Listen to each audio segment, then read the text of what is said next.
Bom dia, meus amigos. Aqui estamos nós, no Rita de Cássia, nessa reunião de segunda-feira, às 10h30, do dia 8 de junho de 2020, ainda sem podermos nos encontrar presencialmente, mas juntos em pensamento, juntos em coração.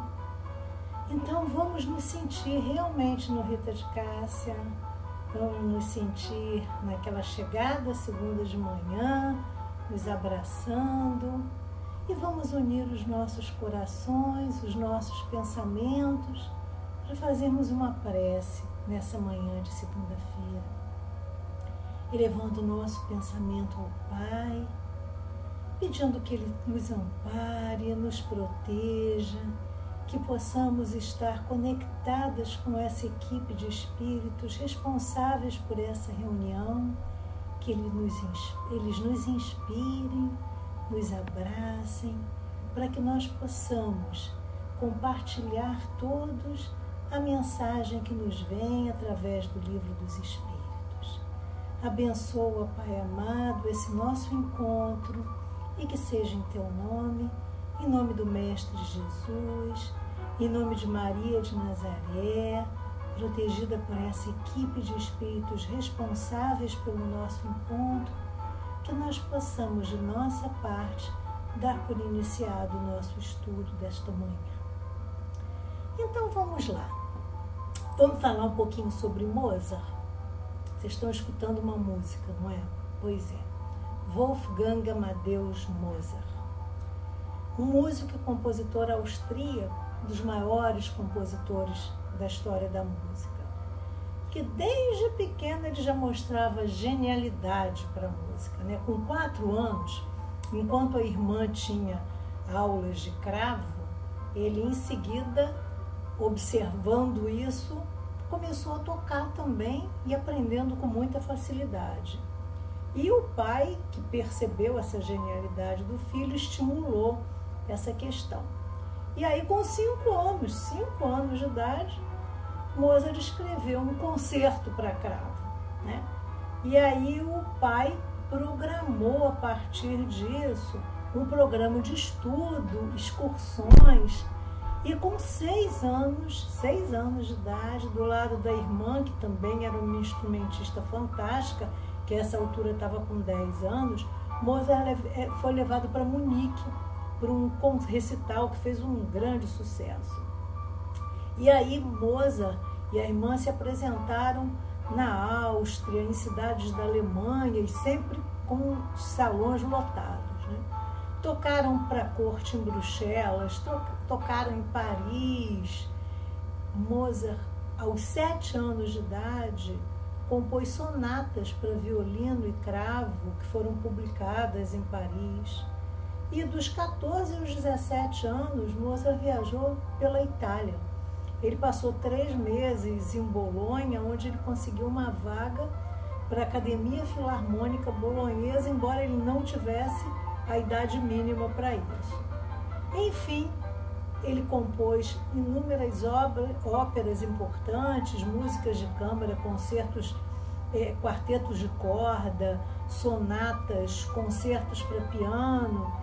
E ele desencarnou aos 35 anos de idade com mais de 600 obras compostas.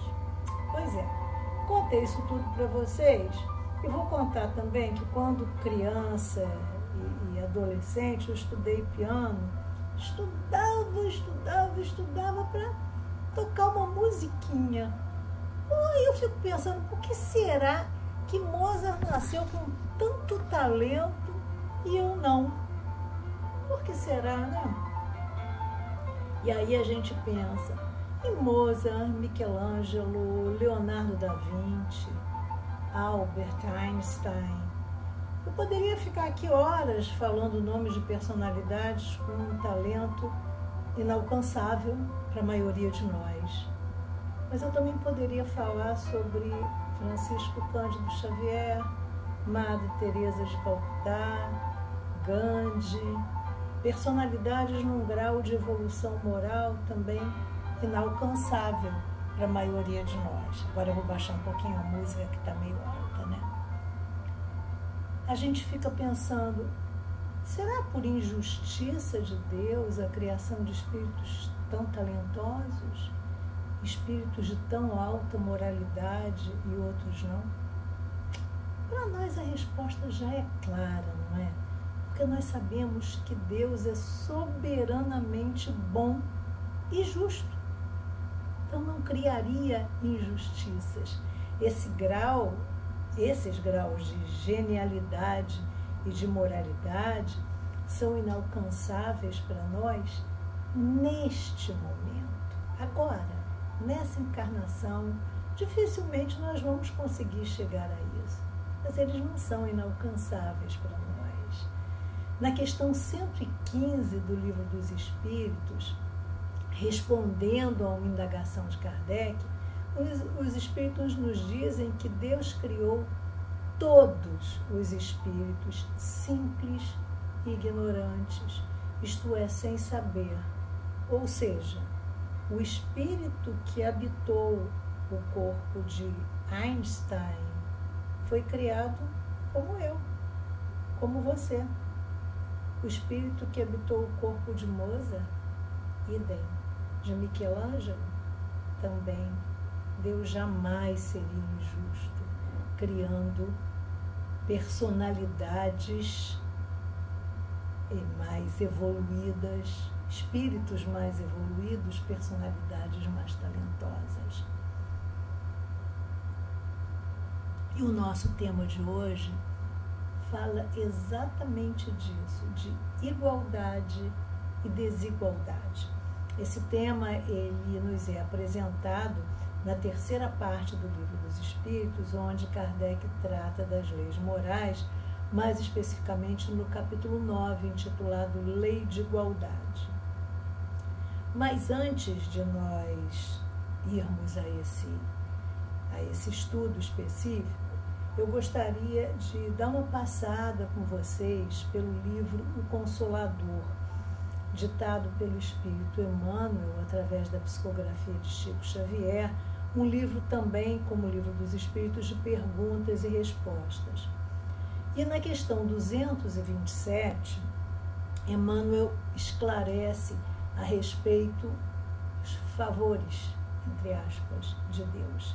E ele diz assim, eu vou ler para vocês o texto. São tão grandes as expressões de misericórdia divina que cercam o espírito, que basta um olhar à natureza, física ou invisível, para sentirmos em torno de nós uma aluvião de graças. O favor divino, porém, não se observa no caminho da vida, pois Deus não pode assemelhar-se a um monarca humano, cheio de preferências pessoais ou subornado por motivos de ordem inferior. Então, o talento de Mozart ou a genialidade de Einstein não foram favores de Deus. Emmanuel esclarece ainda que a alma receberá sempre de acordo com o trabalho de edificação de si mesmo. Ou seja, o trabalho é nosso, pessoal, intransferível, ninguém evolui por mim, nós não podemos terceirizar a evolução espiritual. O trabalho é nosso. Então, vamos lá finalmente ao Livro dos Espíritos, objeto do nosso estudo de hoje. E nesse capítulo 9, Lei de Igualdade, Kardec começa apontando na questão 803, igualdade natural. E ele indaga, perante Deus, são iguais todos os homens? E vem a resposta que sim, todos tendem para o mesmo fim e Deus fez suas leis para todos. Nós pensamos nas nossas leis humanas, não é? Todos os homens são iguais perante a lei. E nós sabemos que na lei humana isso não funciona bem assim. Mas nós estamos falando das leis de Deus, uma lei absoluta para todos, sem preferências, sem favoritismos, sem subornos. A lei de Deus não é a lei dos homens. E Kardec comenta nessa questão que todos os homens estão submetidos às mesmas leis da natureza. Todos nascem igualmente fracos, acham-se sujeitos às mesmas dores e o corpo do rico se destrói como o do pobre. Deus a nenhum homem concedeu superioridade natural, nem pelo nascimento, nem pela morte. Todos a seus olhos são iguais.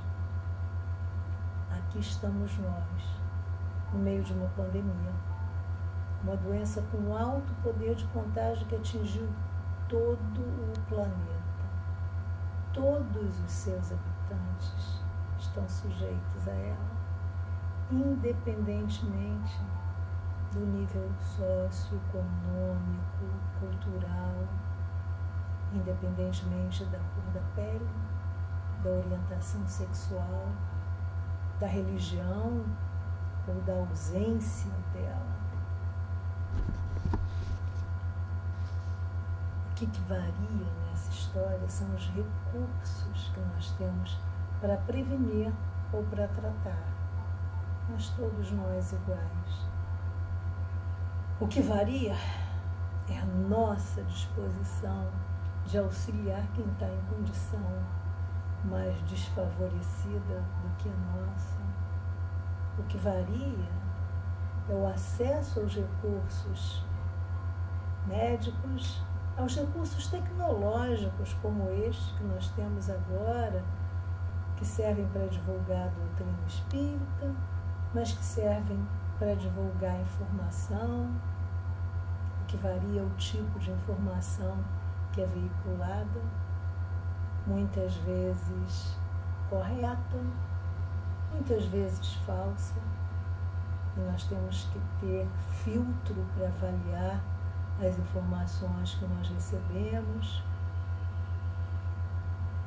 O que varia são as lições que nós estamos conseguindo aprender nesse momento, ou não. Mas como Kardec comentou, todos nos achamos sujeitos às mesmas dores. O corpo do rico se destrói como o corpo do pobre. Enfim, que possamos fazer o melhor uso possível dos recursos que nós temos neste momento. Mas vamos continuar.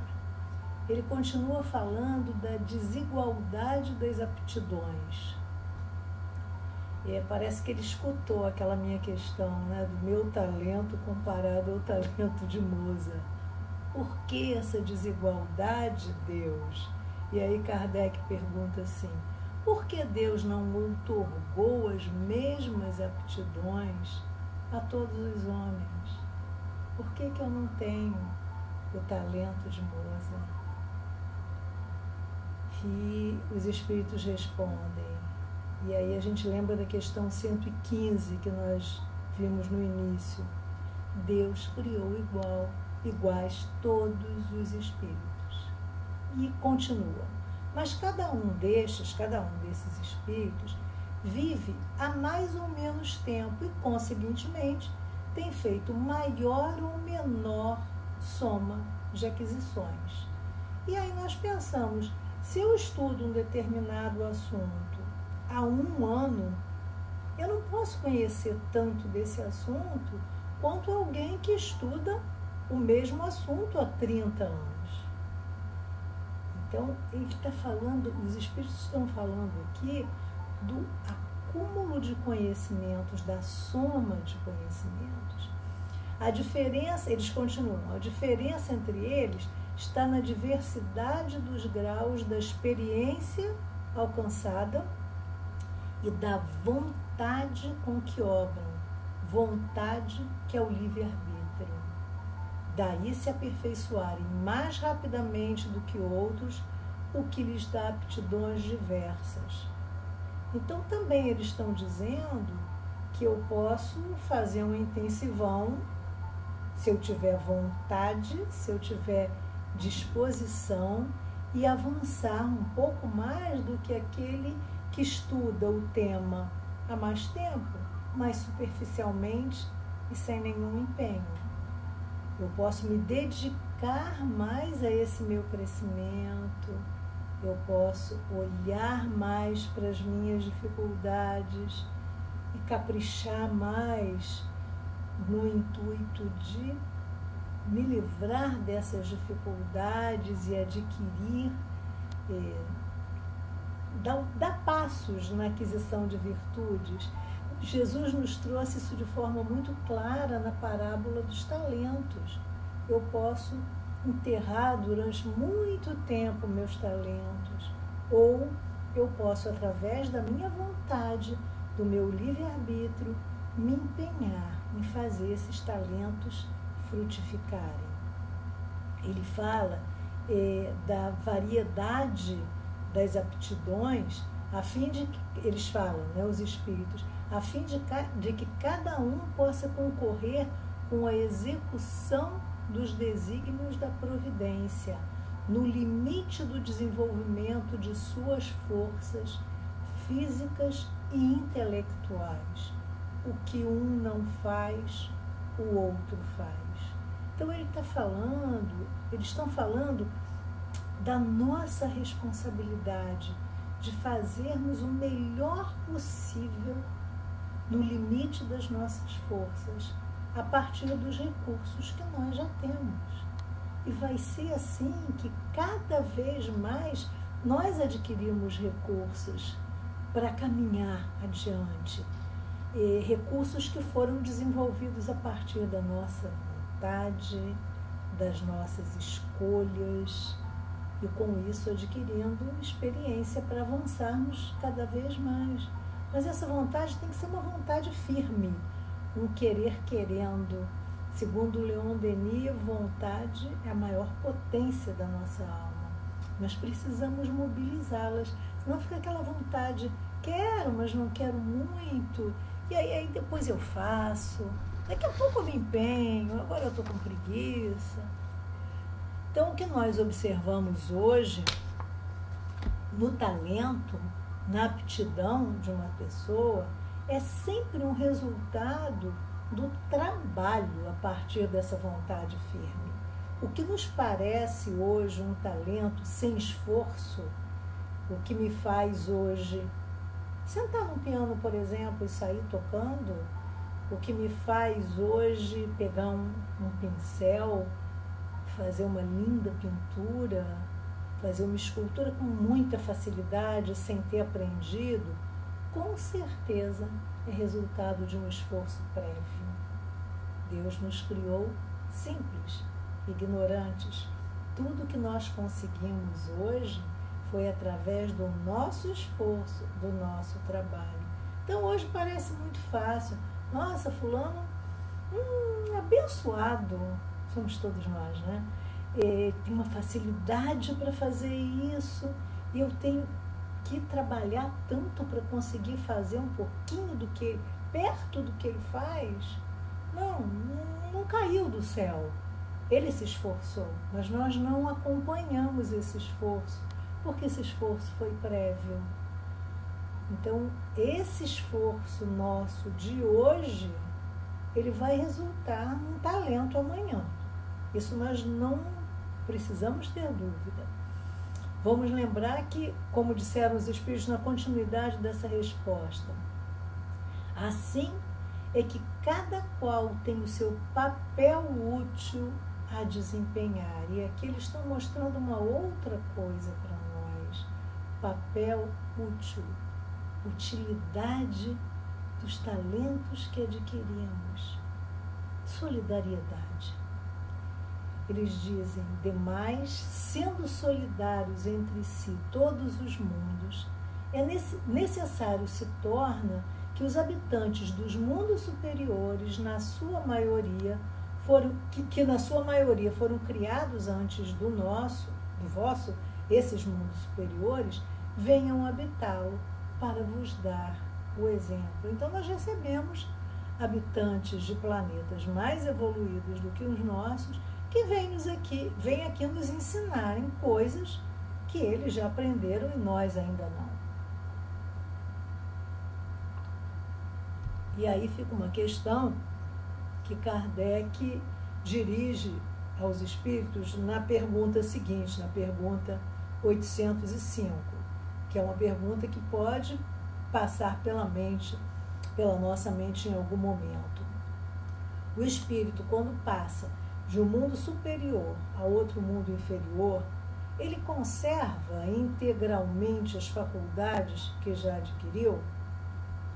Sim, porque nós já temos dito, os espíritos reforçam questões que já foram vistas anteriormente. O espírito que progrediu não retrocede. A lei é de progresso, nós só andamos para frente. Podemos até ficar parados algum tempo, dependendo do quanto nos empenhamos ou não em caminhar, parados, até a hora que nós cansamos de ficar parados e perceber que aqueles nossos companheiros já caminharam, mas a lei é de progresso. Então, o espírito que progrediu não retrocede. Tudo que nós adquirimos é patrimônio nosso. Hoje, mesmo que nós não tenhamos acesso, e nós não temos, não caberia hoje na nossa capacidade física do nosso cérebro todo o patrimônio de conhecimento adquirido, em algum momento isso virá à tona. Mas nós estamos sempre no melhor momento, no melhor ponto da nossa evolução. É isso que nos ensina a lei de progresso. E aí os espíritos continuam nessa questão 805, dizendo assim: poderá escolher no estado de espírito livre um invólucro mais grosseiro, ou posição mais precária do que as que já teve, porém tudo isso para lhe servir de ensinamento e ajudá-lo a progredir. Então, essa escolha das posições que nós vamos ocupar, assumir, do ambiente em que nós vamos encarnar, é escolha nossa, na grande maioria das vezes, com certeza assessorada por aqueles espíritos que já caminharam mais, pelos nossos mentores, porque às vezes nós nos dispomos a dar passos, usando uma expressão antiga, que minha mãe gostava muito de usar, dar um passo maior do que a perna, e aí nós não conseguimos e nos frustramos com isso. Então essas nossas possibilidades nos são orientadas, assessoradas, mas sempre para servir de ensinamento para nós progredirmos. Tudo na criação divina com uma finalidade útil. Vamos lá, que ainda temos mais algumas questões.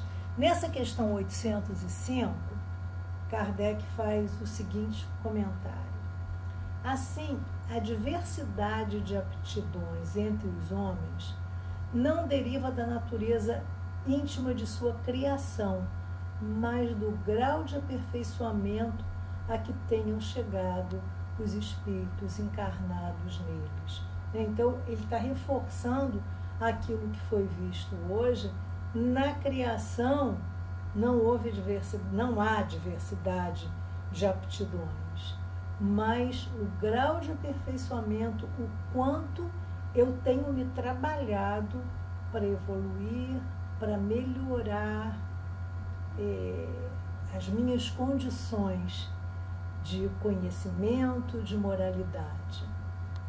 Deus, portanto, não criou faculdades desiguais. Isso é um dos comentários de Kardec. Faculdades desiguais criadas por Deus significaria simplesmente injustiça. E, como já vimos, um dos atributos de Deus é justiça, soberanamente justo. Então não criaria faculdades desiguais. Kardec continua: permitiu, porém, que os espíritos em graus diversos de desenvolvimento estivessem em contato para que os mais adiantados pudessem auxiliar o progresso dos mais atrasados, e também para que os homens, necessitando uns dos outros, compreendessem a lei de caridade que os deve unir. Isso é muito bonito, essa rede de solidariedade que permeia toda a criação. O mais adiantado intelectualmente alavanca o progresso material. Isso já foi nos dito quando Kardec questiona essa questão dos habitantes de um mundo mais evoluído. Então, nós nos auxiliamos intelectualmente, alavancando o progresso material. Eu, ao longo da vida, tenho aprendido intelectualmente com quem conhece mais do que eu. E o que caminhou mais do ponto de vista moral é o exemplo a ser seguido. É aquele exemplo que alavanca, que às vezes nós observamos o comportamento de uma pessoa e pensamos assim: como consegue manter sua serenidade numa situação como essa que está vivendo? Como consegue manter a fé em Deus, vivendo uma vida tão atribulada? Isso nos serve de modelo a ser seguido, isso nos serve de exemplo. É aquele momento que nós dizemos assim: quero ser assim quando crescer. Olha lá, que paciência que essa pessoa tem. E tendo essa paciência tão grande, não sofre. Enfrenta as situações da vida com tranquilidade, sabe que tudo vai passar e aguarda, espera. Poxa, eu também quero isso para mim. A perfeição que nos faz vivermos a felicidade, que isso nós aprendemos que é a nossa meta, é aí que mora a felicidade. No momento que você não é mais impaciente, você sofre menos. No momento que você é mais tolerante, você sofre menos. No momento que você consegue desenvolver a caridade, você fica feliz de auxiliar o próximo. Então, no momento em que você tem todas essas virtudes desenvolvidas, em que você atinge o grau de perfeição possível a uma criatura de Deus, aí você é feliz, feliz de verdade. Foi para isso que nós fomos criados. E aí, Kardec aborda uma questão muito delicada, que é da de desigualdades sociais. E ele pergunta se a desigualdade das condições sociais é uma lei da natureza. E aí, antes mesmo de lermos a resposta, nós já podemos pensar: natureza, obra de Deus. Se é obra de Deus, é sem desigualdade. Então, não pode ser lei da natureza a desigualdade das condições sociais. E os espíritos respondem: não, é obra do homem e não obra de Deus. E Kardec continua, desenvolve essa questão num outro item, perguntando se algum dia essa desigualdade vai desaparecer. A resposta também é muito clara: eternas somente as leis de Deus o são. Então, algum dia essa desigualdade vai desaparecer? Essa desigualdade não vai ser eterna, porque eterna só as leis de Deus. E a lei de Deus é uma lei de amor. Tudo na lei de Deus é permeado pelo amor. Então, como essa desigualdade social vai permanecer? Essa desigualdade vai desaparecer quando o egoísmo e o orgulho deixarem de predominar. E aí nós sabemos que nós temos chão pela frente, muito chão. Ainda vamos caminhar bastante. Mas voltando a tudo que foi visto, depende da nossa vontade, de cada um de nós. Eu vou ser feliz quando o mundo for mais justo. Eu vou ser feliz quando as pessoas forem menos egoístas. Eu vou ser feliz quando as pessoas forem menos orgulhosas. Mas de que pessoas eu estou falando? Eu estou falando de mim. Quem tem que ser menos egoísta? Sou eu. Quem tem que ser menos orgulhoso? Sou eu. Na questão 785, Kardec indaga qual o maior obstáculo ao progresso. Ele está falando aqui do progresso moral, o orgulho e o egoísmo. Então, temos nós que implementarmos as mudanças que nós queremos no mundo, para nós sermos mais felizes, para o mundo ter menos desigualdades sociais, cada um de nós. Grande dificuldade que existe nisso, qual é? Eu olhar para mim. Essa é a grande dificuldade. Eu olhar para o espelho com toda honestidade e enxergar o orgulho que existe em mim. Enxergar o egoísmo que existe em mim. As coisas feias que eu tenho. Eu ainda tenho tantas, com certeza. Se acho que não tenho, é porque eu estou sendo completamente enceguecida pelo meu orgulho. Porque eu acho que eu sou ótima. Mas eu tenho muita coisa, muito chão para caminhar. E o mundo só vai vivenciar igualdade em todos os sentidos quando cada um de nós for capaz de olhar para si e dizer: eu não quero mais isso para mim. Vai ser trabalhoso lidar com isso. Não vamos nem usar a palavra difícil.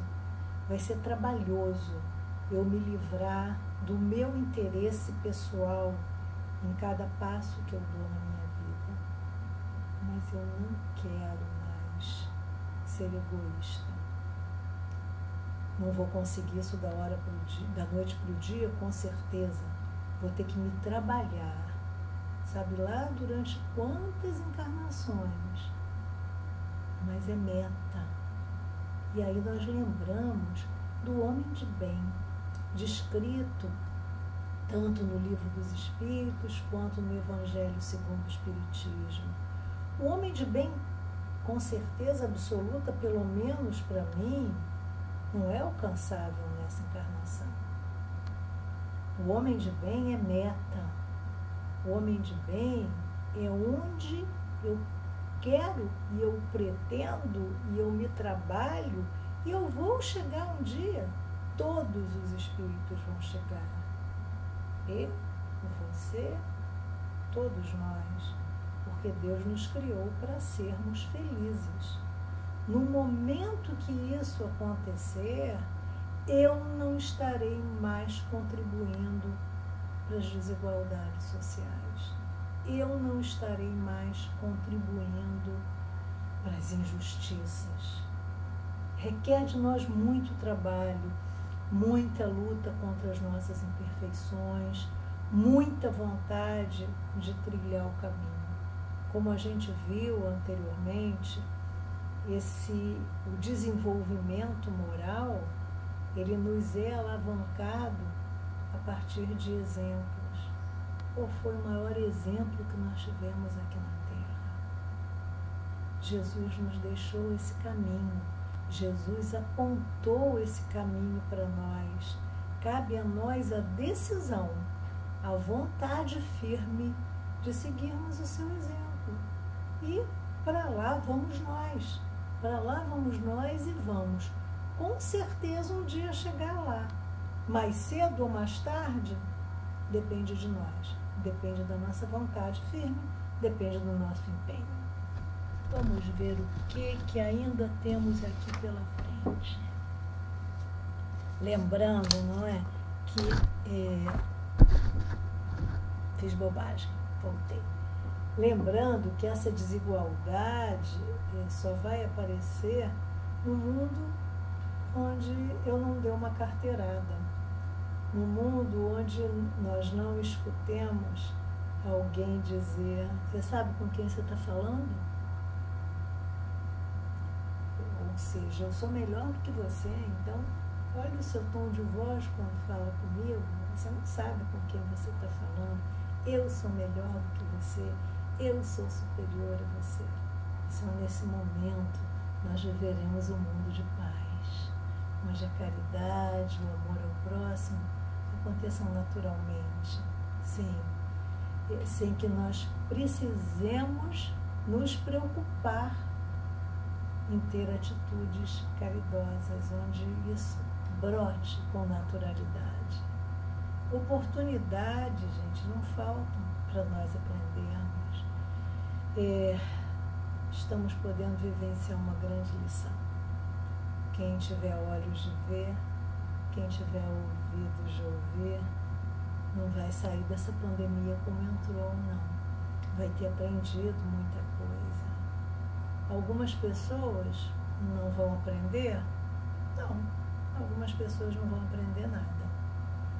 Outras vão aprender, muitas vão aprender. E que nós possamos estar dentro desse grupo das pessoas que vão sair dessa pandemia com aprendizados. Aprendizados de amor, aprendizados de solidariedade, às vezes com um gesto tão simples, às vezes com aquele gesto de pegar o telefone, ligar para uma pessoa que nós sabemos que está sozinha, 70, 80 dias morando sozinha, sem ter contato físico com outras pessoas. O que uma palavra amiga pode trazer para essa pessoa? Então vamos estar atentos a isso. E quando tudo isso passar, porque vai passar, nós sabemos que tudo passa, isso também vai passar, que a gente se lembre disso e continue nesse patamar que nós nos empenhamos em atingir durante a pandemia. Continuando a nossa questão, resposta ainda dos espíritos: virá um dia em que os membros da grande família dos filhos de Deus deixarão de considerar-se como de sangue mais ou menos puro. Só o espírito é mais ou menos puro, e isso não depende da posição social. É assim que eles encerram essa questão sobre desigualdade social. E nós já estamos chegando ao nosso limite de tempo aqui, e eu gostaria de voltar rapidamente ao livro Consolador. Na questão 204, Emmanuel nos lembra que tanto o adiantamento moral como o adiantamento intelectual são imprescindíveis ao progresso, mas nos chama a atenção para a superioridade do aspecto moral sobre o aspecto intelectual. Então, tanto a moralidade quanto a intelectualidade são importantes para o progresso, mas o moral é mais importante. Ele diz assim: a parte intelectual, sem a moral, pode oferecer numerosas perspectivas de queda na repetição das experiências, enquanto o avanço moral jamais será excessivo, representando o núcleo mais importante das energias evolutivas.